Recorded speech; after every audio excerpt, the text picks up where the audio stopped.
বন্ধুরা, আজকের এই ভিডিওতে তোমাদেরকে বলবো শিডিউল করা পোস্ট কিভাবে তোমরা খুঁজে বের করবে। ধরো তোমরা একটা ভিডিও ফেসবুকে শিডিউল করে রাখলে সেই পোস্টটা কোথায় খুঁজে পাবে। অনেকে কিন্তু এই পোস্টটা খুঁজে পায় না। তো আজকের ভিডিওতে সেটাই তোমাদেরকে দেখিয়ে দেবো যে কিভাবে তোমরা শিডিউল পোস্ট খুঁজে বের করবে। তো শিডিউল পোস্ট খুঁজে বের করার জন্য তোমরা প্রথমে প্রোফাইলের উপরে ক্লিক করবে।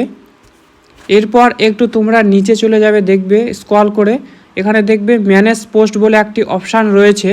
তো তোমরা এখানে ক্লিক করবে। এরপর একটু লোডিং হবে। তো এখানে দেখতে পাবে শিডিউল পোস্ট। এখানে আমার একটা দুইটা তিনটা চারটা ভিডিও শিডিউল করা রয়েছে। তো সরাসরি কিন্তু তোমরা এখান থেকে সবগুলো দেখতে পাবে, কোনটা পাবলিক হয়েছে কোনটা শিডিউল করা রয়েছে সব কিছু দেখতে পাবে।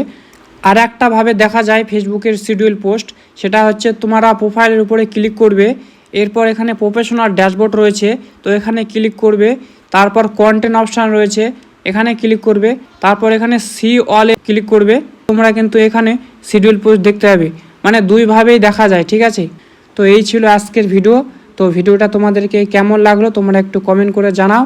আর নতুন নতুন এরকম ভিডিও পেতে চ্যানেলটিকে অবশ্যই সাবস্ক্রাইব করে রাখো। তো দেখা হচ্ছে নেক্সট ভিডিওতে।